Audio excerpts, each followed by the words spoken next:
We're just having a conversation. Hello, everybody, and welcome to Connect to Success with me, Ashley Owens, your personal networking concierge, where we interview the power networkers of the greater Philadelphia, South Jersey area. But oh my goodness, we're actually interviewing people internationally now. I am thrilled to have the pleasure and the privilege to be interviewing Miss Maureen McCowen. Thank you so much for being here today.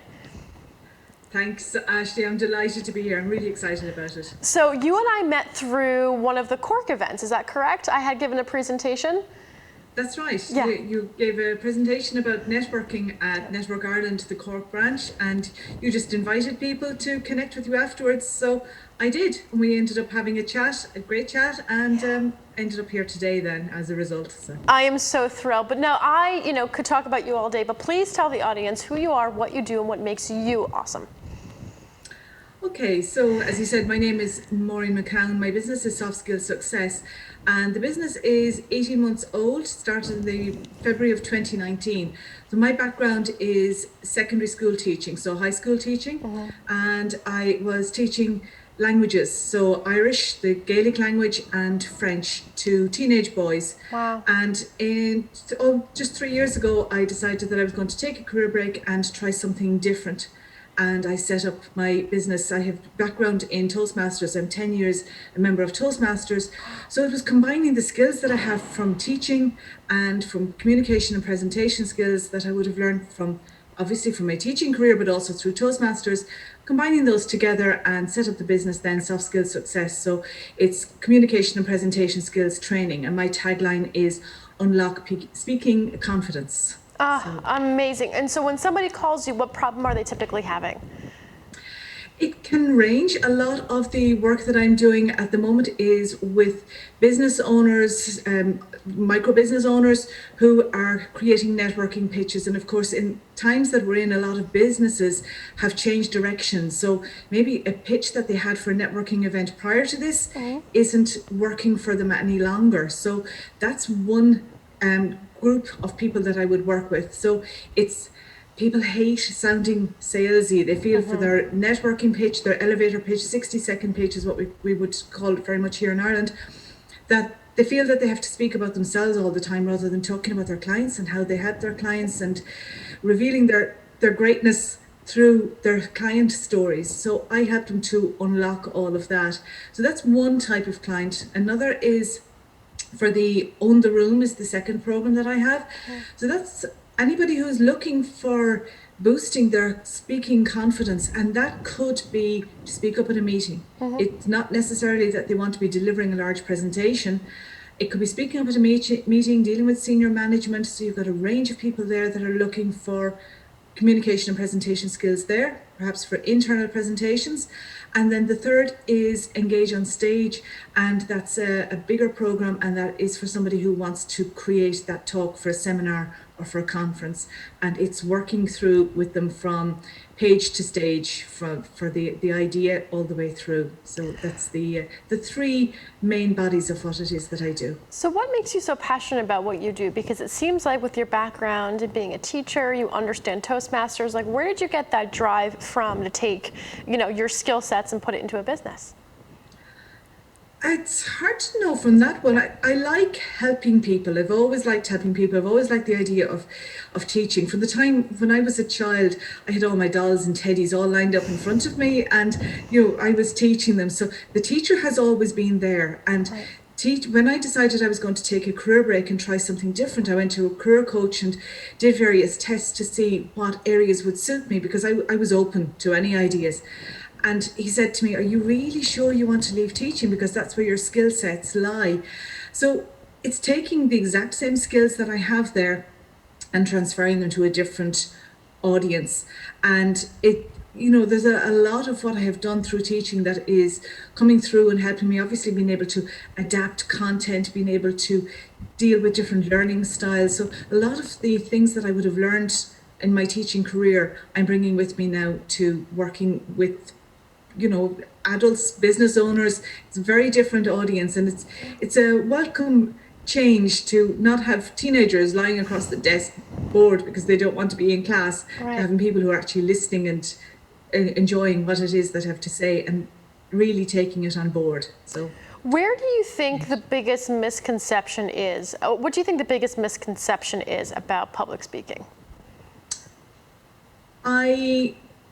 You hear a lot of people, touting all the time, oh, public speaking is the biggest fear and people fear it worse than death and so on. And that type of conversation really gets to me at times, because I think public speaking or speaking in public, we all do it. We're speaking in public now. Right. If you're speaking to people outside of your own home, you're speaking in public. And it can be in with a group of friends. That's speaking in public. We can all do that. It doesn't cause fear. So speaking in public is a skill, and skills can be learned. If you've got the right teacher, the skills can be learned.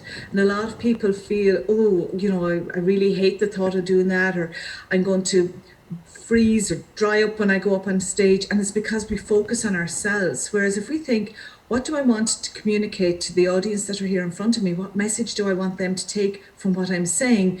That completely shifts the focus straight away, takes the emphasis off me as the speaker and onto my audience and what I want them to take away. And that in itself helps to remove a lot of the pressure. But preparation is the big thing.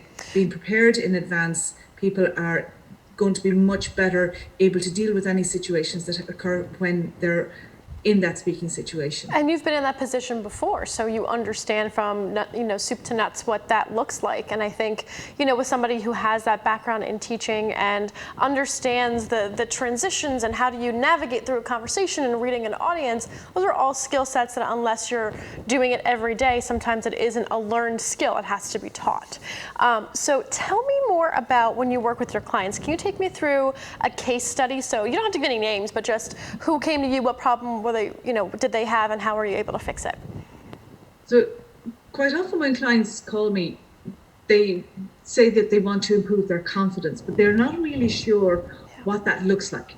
And they know that maybe when they are speaking in public that they don't have clarity around what it is that they want to say, or they mumble and stumble over words, or they're just not feeling confident in themselves.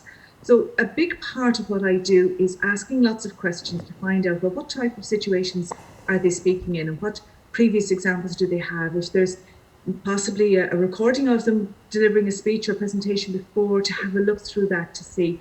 And then I work through a process with them. So there's a process that I have, and from beginning to end, so that they know how to really prepare for any situation that's there. So that's the theory side of it. So we start off by taking a look, at who's the audience and what sort of a message do you want to convey, and working through all of the steps that are there before applying that then to situations that they can use. But I like to have a rinse and repeat type of situation. So they learn how to put a presentation together, whether that's 60 seconds for a pitch or whether it's for a long conference talk. They have the same strategy that they're going to be able to apply again and again. And when they have the confidence, when they have different tips and techniques as to how to overcome nerves, how to prepare for what can go wrong, and when you've got the confidence in you for dealing with all of that, then the actual confidence of speaking becomes an awful lot easier. So starting off working with me, it's a huge amount of me asking questions to really identify where they're at, where their strengths currently are, so we can build on them, and then what areas need improvement. So the areas that typically need improvement, so I know you had mentioned that the first time people usually come to you is based off of the confidence. How do you navigate through what they're personally going through to what they're professionally going through? Because when it comes to confidence, it can be a smearing of other things that are going on in that person's life. So how do you balance those two ideas? It is really looking at and understanding the type of situations that they encounter frequently. So, for example, I was doing a workshop one day with a group, and it was communicating with confidence.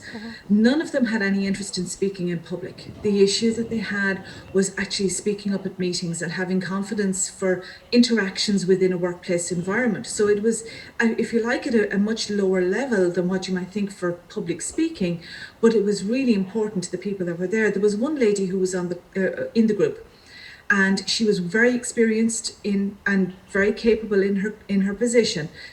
She sat through meetings and never said a word, never contributed to the meeting. And she said that if she had something that she wanted to say, she wrote it down on a piece of paper and she handed it to the person beside her. Wow. So that's a level of confidence that's a million miles away from standing up on a stage and speaking to a couple of hundred people, but it was very, very real for her. So you need to understand where each person is coming from. And a client that I was working with who had delivered at a conference in the UK, and he was going to be delivering again in Spain. But the problem was that the content that he had was far too long. He wanted to tell everything about the product that he was dealing with. And he overran by 20 minutes in the conference in the UK. Now, that's a serious overrun. Yeah. So for him, it was the confidence to know what he could take out of his presentation and still communicate his clear message. So it goes back to what I'm saying before about confidence meaning different things to different people, and unlocking speaking confidence really is a very, very broad term, depending on where the individual is coming from. Oh, goodness gracious. Yeah, I know how that, there's logistical attributes to that. So it becomes it's kind of like being in theater. You know, you have to know where your market is. You have to know who your audience is. You have to know where your lighting is. You have to understand who you can interact with and who you can't. But what I find to be the most interesting is that when somebody does find their voice, it often comes from, to your point, the confidence that the coach or the advisor or the consultant really helps them get through, and it's all in their head. It's not a lack of skill. They know how to communicate, but to be able to communicate in a way that they don't feel self-conscious about what they're saying, it's also finding out what their value is. And sometimes that value isn't identified unless somebody else gives them permission to identify it. I know a lot of things happened in my business in the beginning. I felt like I needed permission to do the things that I wanted to do by getting, affirmed by my colleagues or clients or whatever it may have been. And I found that I got more and more confidence when I just kind of ripped that Band-Aid off, but that's my learned behavior, right? Kind of jumping in with both feet, getting embarrassed, sticking my foot in my mouth, and then being able to say, it doesn't matter anymore. But before we go on a break, I would love to hear more about, when clients come to you, do they work with you on a 3-month basis, 6-month basis, monthly basis? How does that work? So at the entry level, the Master Your Pitch program, I run workshops which are now online, or clients work with me one-to-one, and that's just a once-off session because we get what we need done in that. Then for the On the Room, you're talking about a 4-hour session for that one, and then the Engage on Stage, that's a 6-hour session. So that's normally in 6 individual sessions. So we'd say about a week apart to give time for work to be done in between times and so on. So perfect. The 3 main ways in which I would work. Amazing, Maureen. Thank you so much. When we return, we're going to talk to Maureen about her tactical tips and practical takeaways in networking and the cultural difference between networking in Ireland versus networking in America. We'll be right back. Stay tuned.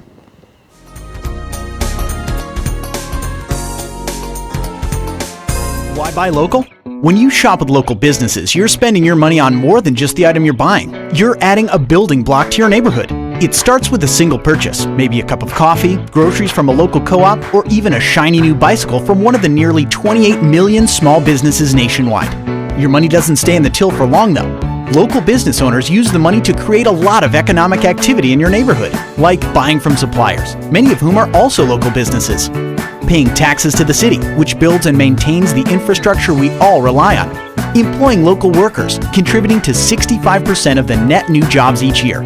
Add this all together and you've got a recipe for a happier, healthier, more connected neighborhood. Now that's an investment worth making.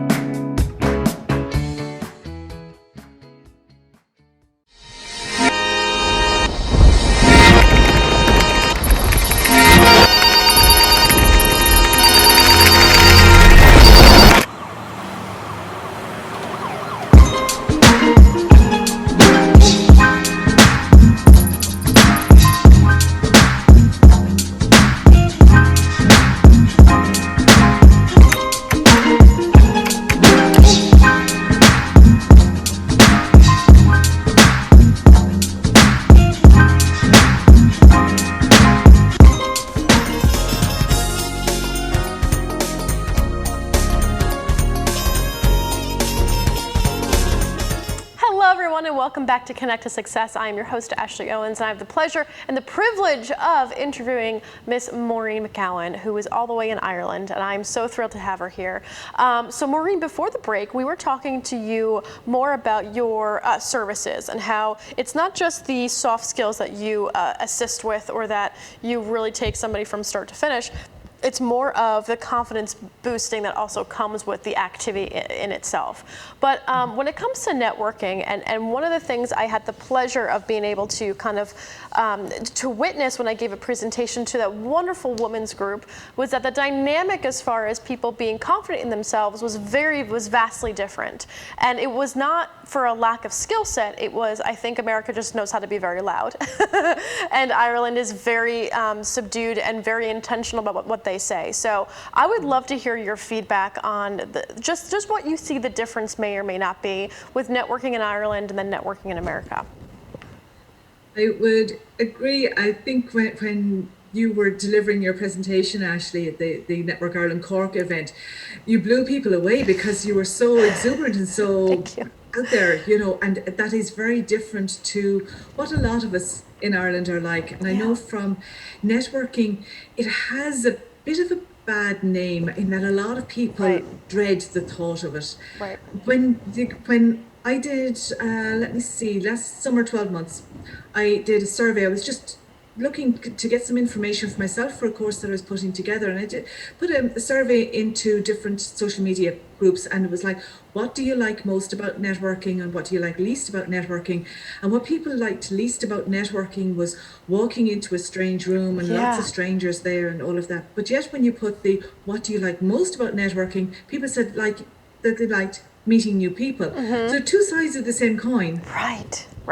But it was like, it's almost as if the word networking, people go, oh gosh. There's a stigma. I'm in a group and somebody said to me that the thought of doing the 60-second pitch at a networking event, it gives me the heebie-jeebies. And that's the way a lot of people, and I think particularly women, a lot that they feel that way when it comes to networking, that there's this view that it's false, that it's you know, people just trying to push themselves and sell their product and sell their services. Whereas in actual fact, you will be well aware, it's complete opposite to that. It's the whole building relationships, and it's the long-term gain that you've got when you're talking about networking. It's not going in and buy from me. It's, you know, how can I help building up the relationships, having it long-term. And it's totally different. But I suppose even from my own point of view, when I mentioned that I set up my business in February of 2019. And I knew nothing about business beforehand. So I Google is my best friend. And I Googled how to be successful in business. And I came back about networking. I was like, okay, let's see. I hated the thought of it. My first networking event, I loved it. I absolutely, and I attend as many networking events as possible because it's amazing. The people that I've met, contacts that I've made, the help that I've got from people has really helped propel my business. The vast majority of my business has been directly or indirectly through networking. I think you made a really good point. It's not about what you can sell to people, it's about what kind of value can you give. And once, you know, to your point, like there is definitely a stigma with networking, especially when I first started, and other groups of people, not in the business professional sense, but just going to these events and people just cowering in the corner, there definitely is a stigma to it. But if the mindset that you're going into this room or going into this experience is to how do I give value and help somebody today, you were the 15th person I talked to that thrives off of helping people. So if you go into those conversations wanting to help without expecting anything in return, it becomes more of a fun challenge or a fun game of how many people can you help today, and then the networking equity gets built, and then that person ends up wanting to help you. But I think the part of the conversation that also needs to happen is the ask. So the ask would be, you know, who is a good introduction for you on a strategic partner side? So these would be people that you would share clients with, and then who do you want to be introduced to if possible? So I end up making more introductions to strategic partners because I don't always know if somebody's buying what they're selling, but I think it's important to recognize that mindset of going in of how can I help you first is going to be beneficial in the long run. So for you, who's a good strategic partner for you? At the moment, career coaches that's awesome. would be good because A lot of the work that I'm moving into is helping people who are trying to advance up the career ladder. So if they need to improve their presentation skills, or they're newly promoted and they just want to bring their presentation skills up to a level that they feel is should be that they should have in the job that they're doing, career coach is a good person for me at the moment. Yeah. That's great, because there's a lot of handoff that you can do. There's a lot of collaboration and handoff and sharing those clients. So, Yes. you know, in your industry, because it kind of dabbles in the public speaker aspect, so kind of like the Toastmasters, and then it also kind of dabbles into the leadership training as well. What can clients expect from you when working with you? They can expect support. I'm thinking of the type of things that the clients have said to me and the feedback that I've got in testimonials, and it's that support and encouragement, feedback, honest feedback on what they're doing. I'm not going to sugarcoat things if something needs to be done, but it's a clear process, step by step, as to how we are going to work together, and then help and encouragement along the way. I love that. And if you could give a couple of tips of somebody who would also like to do something similar to what you're doing, what kind of networking, or how has networking changed for you, obviously since the pandemic, and what activities have you been able to do that prove fruitful? I'm sorry, I didn't hear the question. Oh, so the question was, what activities are you doing on the networking side that have proven fruitful since the pandemic? Because we can't go into in-person anymore. So before the pandemic, I was always open to attending as many networking events as possible.